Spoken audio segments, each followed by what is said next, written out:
교회에 대해서 우리가 생각을 하는데, 교회를 보면은 변화해야 될 게 있고 우리가 지켜야 될 게 있어요.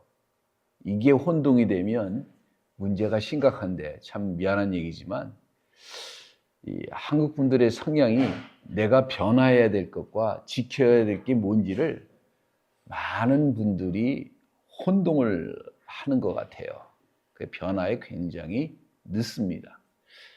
다니엘서 2장 20절과 21절에 보니까 다니엘이 말하여 가노되 영원 무궁히 하나님의 이름을 찬송할 것은 지혜와 권능이 그에게 있음이로다. 그는 때와 기한을 변화하시며 왕들을 폐하시고 왕들을 세우시며 지혜자들에게 지혜를 주시고 지혜자들에게 총명을 주시는도다. 이렇게 말씀을 하십니다.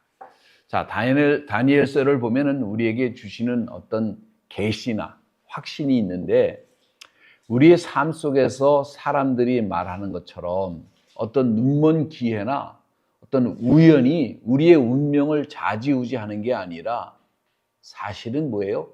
주님이 모든 것을 완전하게 다스리고 계시다고 하는 사실입니다. 그래서 성경은 어떻게 가르쳐요? 이 믿는 자에게 뭐가 없다? 우연이라는 것은 존재하지 않는다고 얘기를 해요. 모든 것이 변화할 때는 그분께서 다스리고 계시고 모든 변화의 주체는 누구다? 하나님이시다라고 증거하고 있습니다. 시편 31장 15절에 내 시대가 주의 손에 있사오니 내 원수와 핍박하는 자의 손에서 나를 건지소서, 이렇게 고백을 합니다. 자, 우리의 시대가 주의 손에 있다는 사실입니다. 우리가 이것을 믿는다고 하면은 일상에 일어나는 변화를 받아들이는데 힘들긴 하지만 어려운 건 없어요. 변화 때문에 불편해할 필요가 없다는 사실입니다.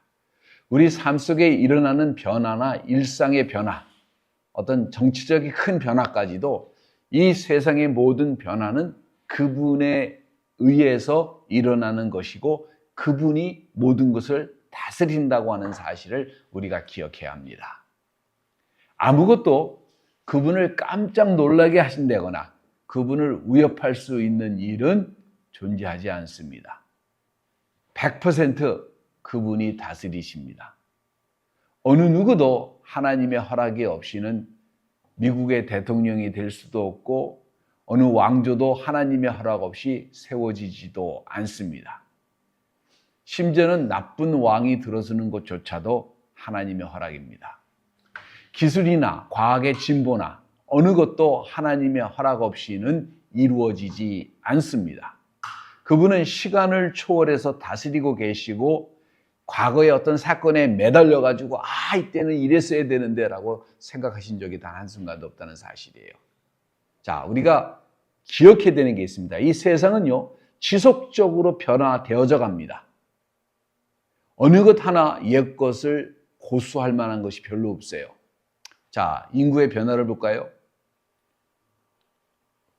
1850년까지 세계 인구가 10억을 넘지 못했습니다. 그런데 1930년에 20억에 도달했어요.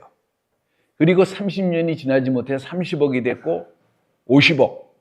현재는 뭐예요? 82억입니다. 조금 넘어섰을 거예요, 아마. 얼마나 인구가 빨리 팽창하든지 멜더스라고 하는 사람은 그의 인구론에서 그렇게 얘기하죠. 기하급수적으로 이렇게 팽창을 하게 된다 이거예요. 그런데 이게 다 누구의 손에 있다? 하나님의 손 안에 있습니다. 그리고 더욱 놀라운 것은 그 팽창되어가는 그 인구의 머리숱까지도 다 헤아리고 그들을 판단하시는 이가 누구시다? 하나님이시다라고 성경은 분명하게 말씀하고 계십니다. 책을 출판하는 걸 보면은 1500년까지는 출판업이 이제 막 시작을 합니다. 그때 이름도 잊어먹었네. 단지 3만 5천 권만이 출판됐습니다. 1900년대에. 그러다가 오늘날 40만 권이 미국에서만 새롭게 출판이 됩니다. 매년 말이죠. 매년마다 새롭게 이렇게 많은 책들이 출판이 됩니다. 지식의 증가를 보면 1845년에 지식의 양이 1인치로 보면은 1945년에 약 한 3인치, 1945년부터 오늘날로 치면은 와싱턴에 있는 기념비의 높이만큼 갑자기 순식간에 자라납니다. 자, 그래도 모든 것이 그분 손 아래에 있습니다. 대중의 생각과는 다르게 모든 것을 어떻게 돼요? 하나님께서 다스리고 계십니다. 하나님께서는 핵도 잘 알고 계시고 원자도 에너지에 대해서도 우주과학에 대해서도 누구보다도 더 잘 알고 계십니다. 그분은요, 전지하신 분이십니다. 속도를 말해볼까요?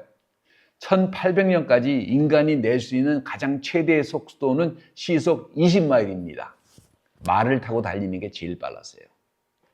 선지자들이 예언한 것처럼 말세에는 어떤 일이 벌어져요? 여행하는데 여행하는 속도가 빨라진다고 했습니다.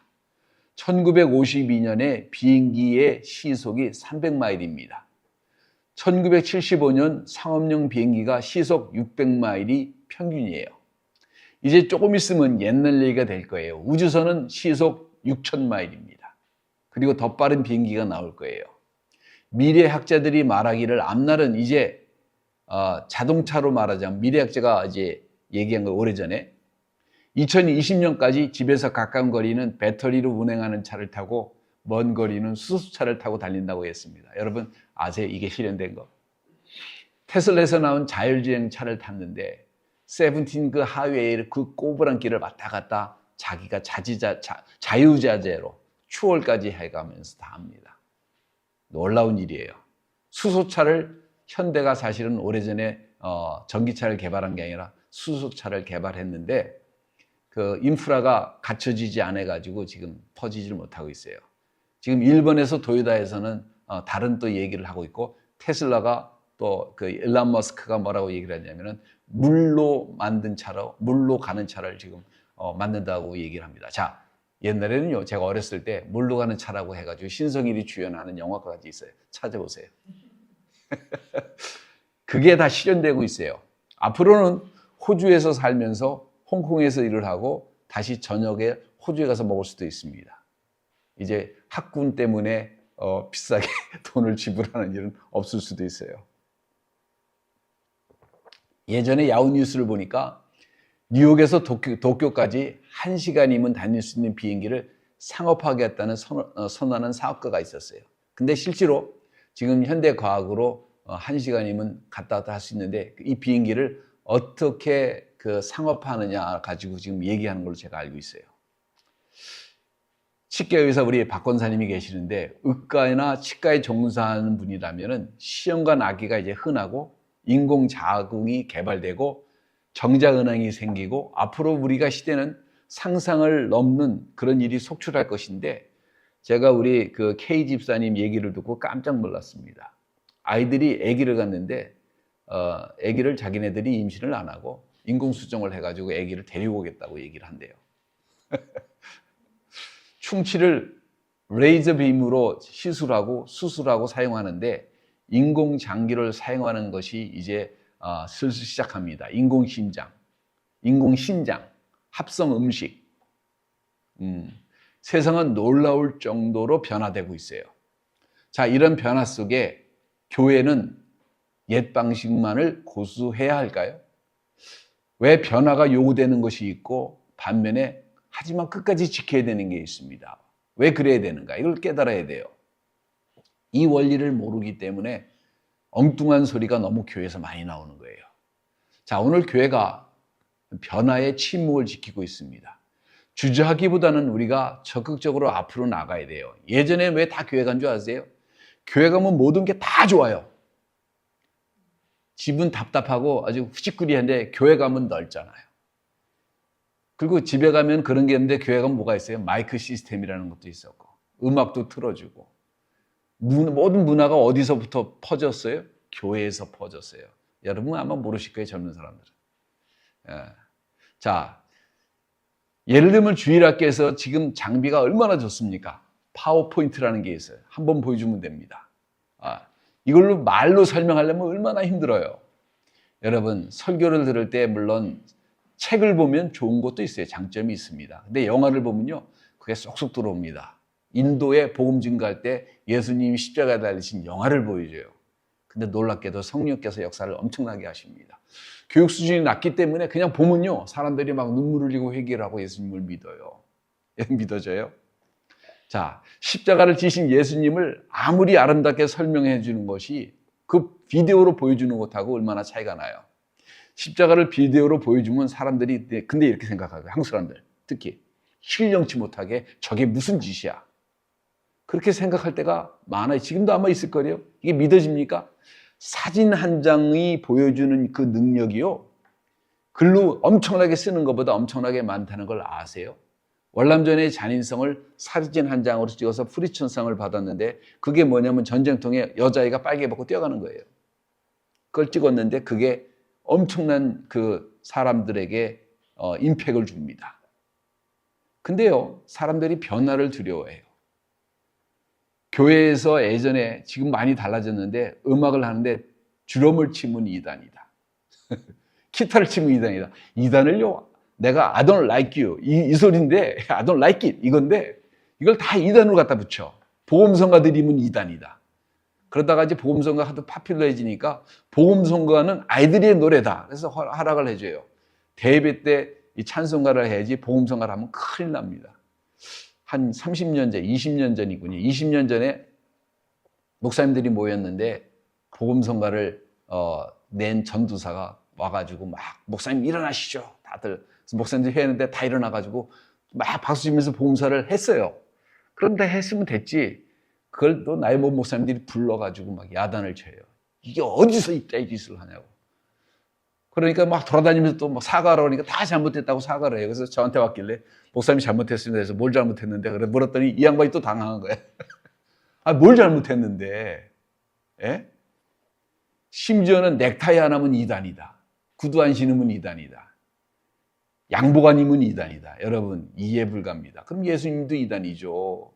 그분은 평생 넥타이를 본 적도 없고 구두를 신어본 적도 없어요. 구경도 못했어요. 복음성가 부르면 이단이라고 누가 얘기를 합니까? 여러분, 찬송가 불러서 이단 소리 들은 줄 아세요? 예? 요한 웨슬리가 처음으로 클래식 곡에다가 찬송가를 맞춰가지고 찬송가를 불렀어요. 그랬더니 뭐라 그래요? 이단이다. 왜? 영국에서. 왜 저것들은 노래를 하고 난리야? 예? 아이, 성경책 얼마나 무거워요. 일요일날 보지도 않는 성경책을 들고 다니라고 얼마나 힘듭니까? 무슨 부족도 아니고 성경책을 들고 다니면 교통사고 안 난다고 생각하는데 그거 위험해요. 성경책 떨어지면요, 브레이크 잘못하면 브레이크 안 밟혀가지고 사고 납니다. 성경책 들고 다니지 않고 이렇게 파워포인트로 띄워주면 얼마나 편해요. 예? 근데 그거를 성경책을 꼭 들고 다녀야 된다고 강요를 하고 가르쳐요. 여기 성경책 다 있는데 그렇게 보면 신령하지 않은 것처럼 생각해요. 여러분, 신령하지 않은 것은요, 하나님을 중심으로 사랑하느냐 사랑하지 않느냐의 차이지, 성경책을 여기다 들고 다니는데 왜 그 무거운 책을 들고 다닙니까? 바보예요? 제가 뭐 이상한 사람일 수도 있지. 여러분, 예전에는 유럽에서 미국을 여행 가는데 배로 14일 정도 걸렸습니다. 대서양 건너가는데. 이제는요, 반나절이면 돼요. 콩코드 지금 없어지지만 비행기 타고 하면은 2시간이면 갔어요. 예. 앞으로는 몇 분 정도 갈 수지 아무도 몰라요. 세상은 변화하고 있습니다. 자, 복음화 하는데 이것을 상상해 보시기 바랍니다. 놀라운 일이 벌어질 수도 있어요. 지금 어떻게 돼요? 지금 뭐냐면 TV 이벤젤리스트를 되게 욕하지만은 TV 이벤젤리스트들이 그 돈을 벌려고 하는 그런 태도는 배울 필요 없지만 뭐는 배워야 돼요? 그 TV를 이용해서 복음화를 하는데 그거를 제대로 이용한다면 엄청난 효과가 있다는 사실이에요. 예? 이런 변화 속에서 우리가 조심하지 아니하면은 우리가 전통주의자, 생각이 경직되어 있고 변화라고 하는 것은 두려움과 위협으로 생각하면요, 이 크리스찬들이 자꾸 뒤처지게 되는 거예요.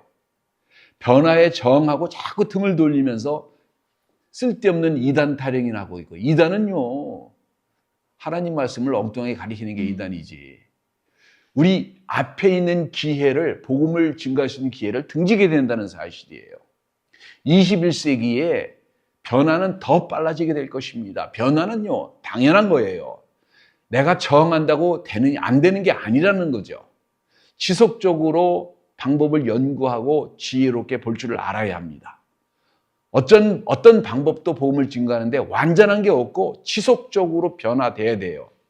방법은요, 다 일시적인 거예요. 새롭게 시도하고 새로운 것을 찾아내야 합니다. 이제 새롭게 시작해야 되는 종들은 새로운 방법을 가지고 있는 전통주의자의 모습이 돼야 돼요. 무슨 소리냐면 복음은 똑같아요. 복음은 지켜야 됩니다. 하지만 스타일은 바뀌어야 돼요. 샌들 신고 가도 되고 이 젊은 애들처럼 반바지 입어도 돼요.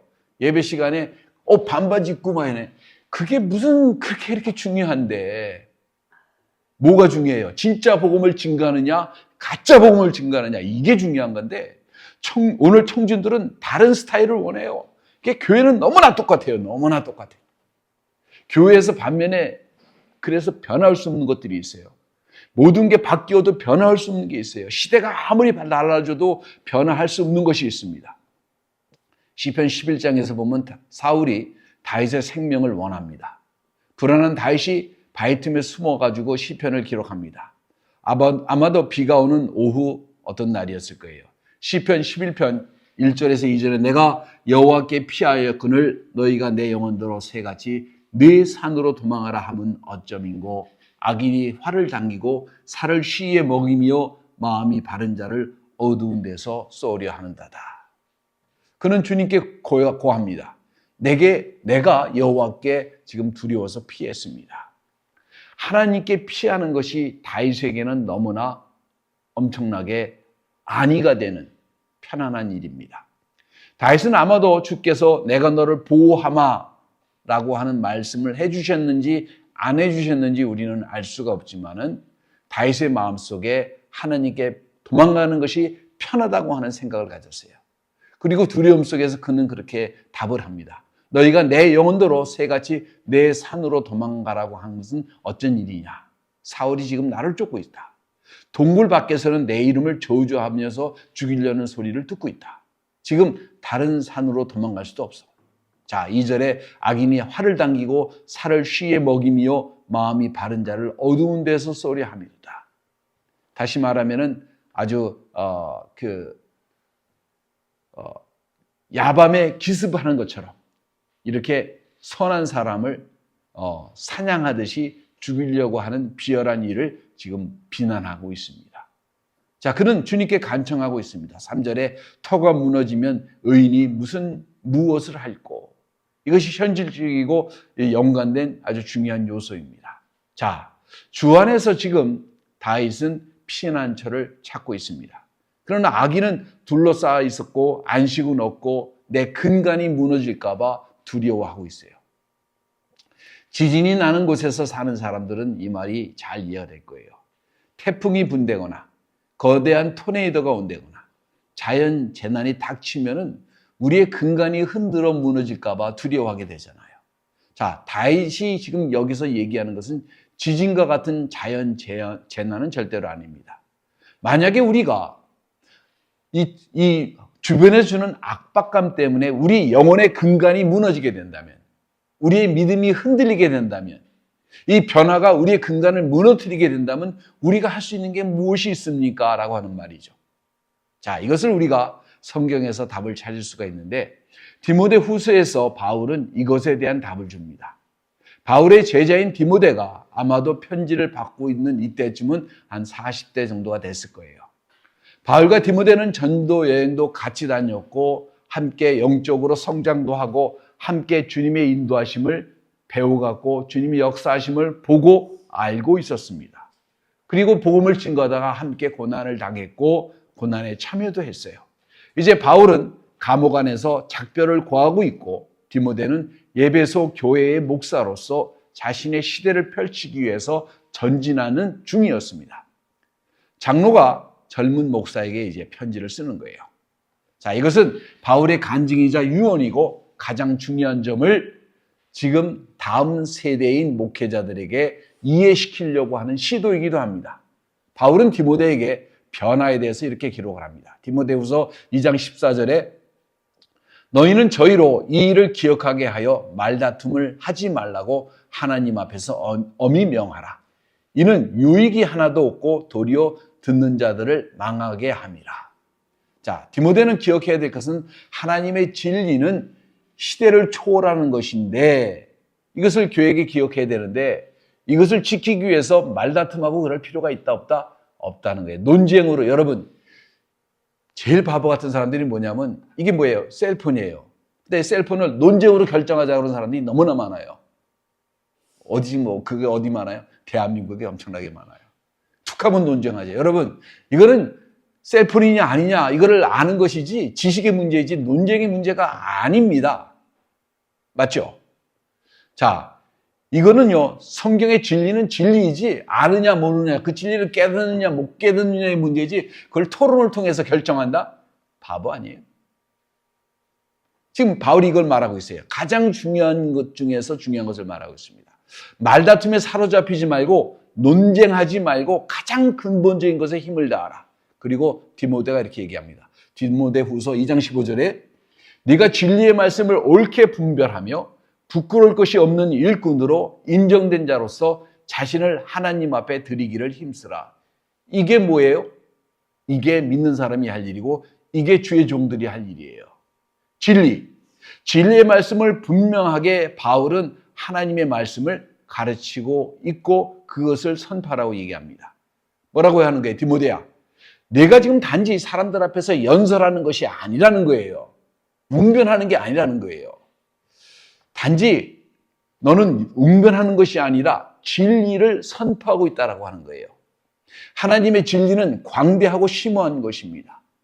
이것은 문자적으로 그대로 사람을 변화시키고 구원을 시키고 영적으로 양식을 조달하는 그 진리로 사람을 먹이는 영적으로 깨닫게 하고 그들을 영적으로 만족을 시켜주는 그런 힘이 있는 그것이 바로 설교라는 거예요. 16절과 18절에 망령되고 헛된 말을 버리라. 저희는 경건치 아니함에 점점 나아가나니 어떤 사람은 강단에서 망령되고 헛된 말을 한다는 거예요. 그죠? 경건치도 않다는 거예요. 저희 말은 독한 창질과 썩어져 감과 같은데 그 중에 후메네오와 빌레도가 있느니라. 진리에 관해서는 저희는 그릇되었도다. 부활이 이미 지나갔다 했으므로 어떤 사람의 믿음을 무너뜨리느니라. 이렇게 얘기를 합니다. 부활이라는 건 없다고 가리키는 거죠. 예. 자, 혹자는 하나님의 말씀을 변개시키려고 함으로 자신들의 죄악을 정당화시킵니다. 근데 분명하게 바울이 이렇게 증거합니다. 하나님의 진리 위에서 어떻게 해라? 굳건하게 서라. 말씀은 변하는 것도 아니고 진화되는 것도 아니고 점점 앞으로 나아지는 것도 아닙니다. 진리는요 항상 그대로 있는 것입니다. 어느 누구도 이것을 흔들어서는 안 되고 흔들 자가 없고 흔들어진다고 흔들어지는 것도 아닙니다. 이것을 의지하고 이 진리 위에 굳건하게 서라고 가르칩니다. 이 지구를 흔들어대는 지진이 있을지라도 진리를 흔들 수 있는 그 어떤 것도 존재하지 않습니다. 동성애자들, 노아를 미치광이 광신자로 그리는 헐리우드, 심지어는 예수를 보고 여자를 보고 음욕을 품은 사람으로 그리고 혹은 가정을 남몰래 가진 사람으로 보통 사람으로 만들려고 하는 이런 모든 변화는 다 헛된 것이고 무지에서 나왔든지 가증한 마음에서 나왔든지 다 헛된 일이라는 겁니다. 주님은 단 한 번도 이 성경 구절이 너무 구식이고 이 구절이 과학적으로 깨달아 알지 못해서 기록한 것이기에 바꿔야 한다고 말씀하신 적이 단 한 번도 없습니다. 이 성경 구절은 사람들이 싫어하니까 바꿔야지 이런 적도 없고요. 이 성경 구절은 신학적으로 약하기 때문에 보강해야 되겠다. 좀 더 다시 써야 되겠다라고 말씀하신 적도 단 한 번도 없습니다. 단 한 번도 그러신 적이 없어요. 그분의 진리는 확고하고 공고해서 1.1획도 변경할 수가 없다라고 말씀을 하십니다. 1.1획이라고 하는 것은 구약 성경의 요다라고 하는 말이에요. 그 요다가 붙여지고 안 붙여지냐에 따라서 뜻이 크게 변하지는 않아요. 근데 그것조차도 바꿀 수 없다고 얘기하십니다. 사실 그분은 당신의 말씀을 봉인하셨는데 보이는 것과 보이지 않는 봉인을 하셨습니다. 이제 진리를 그 누구도 흔들 수 없게 되었다라고 하는 말이에요. 그분의 약속으로 보이지 않게 봉하셨고 기록된 말씀은 변하지 않는 책으로 우리에게 전해져 내려오는 것을 우리는 분명하게 알고 있습니다. 다른 보장은 보이는 것인데 그분에게 속한 사람들을 살펴보시기 바랍니다. 의로운 자들의 삶은 하나님의 근간이 변할 수가 없다는 증거예요. 오직 남은 자들입니다. 그러나 이 의로운 자들은, 남은 자들은 모든 세대에 존재합니다. 자, 그럼 오늘 믿는 성도는 무엇을 할 것인가? 간단합니다. 우리의 도전은 우리 시대를 섬기면서 동시에 맞서는 것입니다. 진리의 말씀을 변개하지 아니하면서 이 시대의 흐름에 맞춰가면서 복음을 증거하는 거예요. 다시 말하면 스타일이나 방법은 얼마든지 변할 수가 있습니다. 이런 것들은 할 수만 있다면 최신식으로 바꾸는 것도 좋아요. 근데 진리는 시간을 초월해서 선포된 것이 진리입니다. 어떤 진리의 말씀도 변화시킬 수가 없습니다. 오늘 설교는 아주 간단합니다. 근본적인 진리, 하나님의 말씀은 변개치 않으하면서 우리에게 익숙한 모든 것들을 우리는 바꾸는 데 주저함이 없어야 된다는 거예요. 효과적으로 전도하고 선교하기 위해서는 교회가 깨어 일어나야 합니다. 그리고 변화돼야 돼요.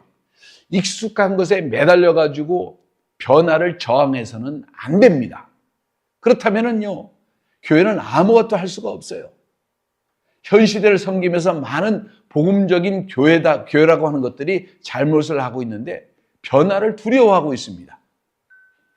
변개할 수 없는 진리를 붙잡고 그 옛 습관을 붙잡고 어제의 방식이 편하니까 변화를 못하고 변화하는 것에 두려워하고 오히려 변화하는 사람들을 손가락질하고 욕을 하는데 뭐라고 욕을 하냐면 2단이다 3단이다 욕을 하는 그 미련함을 떨고 있는 거예요. 진리의 말씀을 붙잡고서는 어떤 방식의 변화에 대해서 두려워해야 합니다. 오늘 시대는 방식을 바꾸면 더 합리적으로, 더 능력 있게, 효과적으로 복음을 증가할 수 있는데 근데 왜 변화에 대해서 주저합니까? 오늘 메시지를 오염시키거나 신학적으로 세상과 타협하지 않고 세상의 변화에 두려워할 것은 아무것도 없습니다. 두 가지가 떠오릅니다. 먼저 우리가 살고 있는 이 세상에서, 이 시대에서 지속적으로 하나님께서 말씀하시는 그 말씀을 전파하고 거기에 대해서 완입지도 움직이면 안 됩니다. 양보해서는 안 됩니다. 세상의 흐름이 어떤지 관해요. 자, 두 번째는 장래의 누구 소리보다도 더 하나님의 말씀을 전해야 합니다. 자, 이 두 가지를 행하면서 우리는 유한하게 효과적으로 신령한 삶을 살면서 거룩한 삶을 고수하면서 살아가야 합니다.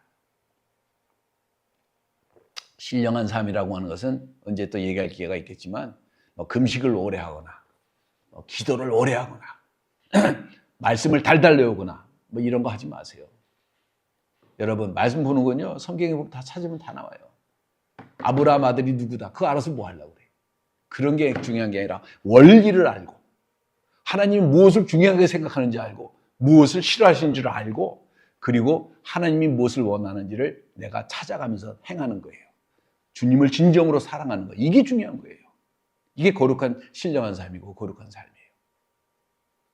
삶이에요. 자, 이게 왜 중요한지 디모데후서 3장 1절에서도 5절에 보면 내가 이것을 알라 말세에 고통당하는 때가 이르느니 사람들은 자기를 사랑하고 돈을 사랑하고 자긍하며 교만하며 해방하며 부모를 거역치 아니하며 감사치 아니하며 거룩치 아니하며 무정하며 원통을 풀지 아니하며 참소하며 절제하지 못하며 싸나우며 선한 것을 좋아하지 아니하며 배반하고 팔며 조급하며 자고하며 쾌락 사랑하기를 하나님을 사랑하는 것보다 더하며 경건의 모양은 있으나 경건의 능력은 부인하는 자니 이 같은 자들에서 내가 돌아서라 이렇게 얘기합니다.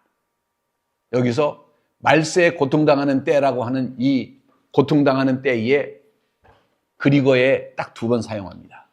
언제 사용하냐면 예수님이 거사라의 그 거인의 귀신 들려가지고 군대 귀신 들려서 고통당하는 그 사람을 묘사할 때 쓴 단어가 바로 이 고통당하는 때라고 하는 그릭 말입니다. 말세에 지금 고통당하는 때가 똑같은 거예요. 귀신에게 완전히 사로잡혀서 이성을 잃은.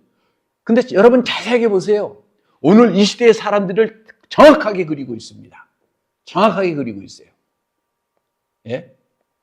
이 시대 사람들 아니에요. 모습이 다 마지막 때가 올수록 다 빨라지고 더 발견되는 것이 많아지고 더 모든 것이 현대화할 것입니다. 그런데 모든 것이 점점 나아지는 것이 아니라 몸은 편안한 것 같은데 점점 악해지고 점점 타락해지고 인성이 사람의 성품이요 무한한 타락으로 들어갑니다. 자, 이런 가운데 용서와 사랑의 메시지는 변개할 수가 없습니다. 현대화할수록 똑같은 문제로 더 심각한 고통을 우리 다음 세대는 더 받을 거예요. 바로 인간의 전적인 타락입니다. 누가 미래의 승리자로 남을 수가 있겠습니까? 오직 한 그룹의 사람들만 남을 수 있어요. 하나님을 섬기는 자들 뿐입니다. 진리를 고수한 자들 뿐입니다. 진리를 변개시키고 악행을 지속한다면 누가 하나님의 준엄한 심판 앞에 살아남을 수 있겠어요? 성도가 진리를 지켜야 되는 이유입니다. 세상에서 악한 영들의 다양한 모습들이 다양한 형태로 나타나고 있습니다. 아주 유명한 영화배우들이, 유명한 정치인들이, 유명한 인사들이 다양한 이단에 빠져들고 있는 것을 우리가 지금 보고 있어요. 뉴 에이지 운동, 점성술, 말도 안 나오네. 12지간, 다양한 이단들이 이곳저곳에 지금 나타나고 있어요. 과학과 통계라는 이름으로 재미로 사람들이 점점 점을 보는데 빠져들어가고 있습니다. UFO를 상상하면서 지구가 외계인의 실험실이라고 얘기를 하고 구세주가 외계인으로 이렇게 얘기를 하기도 합니다. 이것이 종교로 만들어져 퍼지기도 합니다. 자, 현실에서 소경을 인도하고 있는 것이죠. 다 악한 영들의 역사입니다. 바울은 이것을 이렇게 말합니다. 디모데후서 3장 13절에 악한 사람들과 속이는 자들은 더욱 악하여져서 속이기도 하고 속기도 하나니, 이 말을 다시 한번 잘 묵상해 보세요. 순진한 사람이 속기도 하지만 그 마음 심령 속에 진실이 없어서 속임을 당하는 것도 있는 거예요. 이 말을 기억해야 합니다. 앞으로 미래는 더욱더 속이는 자들이, 더욱더 악한 자들이, 더욱더 많이 속는 자들이 나타나게 될 것입니다. 우리 시대에 하나님의 진리를 고수하면서 유연하게 변화에 대처하는 균형 잡힌 것이 굉장히 중요하다고 제가 지금 얘기하잖아요. 그럼 이런 것을 잘하기 위해서 정말로 필요한 게 뭐가 필요하냐? 분별력이 필요합니다. 분별력이 없이는 이 세상의 시스템 속에 빠져들어갈 수밖에 없어요. 분별력이 우리를 미래에 다가오는 타락에서 우리를 보존해 주면서도 우리가 바로 앞으로 전진할 수 있는 눈을 열어줄 것입니다. 웹스터는 분별력을 보통 사람의 마음에서 보지 못하는 불분명한 증거를 볼 수 있는 능력이라 이렇게 얘기하고 있어요. 정확하게 동기나 성격을 읽을 수 있는 능력을 말합니다. 분별은 오늘 이 시대에 가장 가치 있는 밸류 중에 하나예요. 교회가 신학적으로 담대하고 진리를 고수하면서 방법은 유연하게 사람들에게 효과적으로 복음을 전파하는데 이 대처 능력이 필요합니다. 근데 이 분별력, 이것이 그래서 바탕에 딱 깔려 있어야 돼요. 우리는 균형을 위해서 두 가지를 생각하는데, 첫째는 변할 때, 필요할 때마다 다시 재검검하고 새로운 것을 유입하는 것이 필요합니다. 교회마다 예배하는 방식은 다 달라요. 침례교, 성결교, 장로교, 감리교, 순복음교회. 미국 교회가 딱 들어가면 알아요. 아, 이건 감리교. 아, 이건 장로교. 아, 이거는 순복음. 이거는 침례교. 딱 들어가면 알아요. 한국 교회는 사실 다 방언하는 장로교 스타일입니다. 똑같아요. 자, 예배 드리는 목적은 하나님께 영광을 돌리는 것이지 어떤 방식이나 내 생각, 내가 편한 방식이 아니에요. 예배 도중에 새로운 시도도 할 수 있고 새로운 시스템을 지원할 수도 있고 새로운 방식으로 할 수도 있습니다. 여러분, 컨설트에 가면은 막 커먼치처럼 막 젊은 애들이 소리 지고 뛰고 난리를 치는데 교회만 가면 졸아요. 왜? 복음이 지루합니다.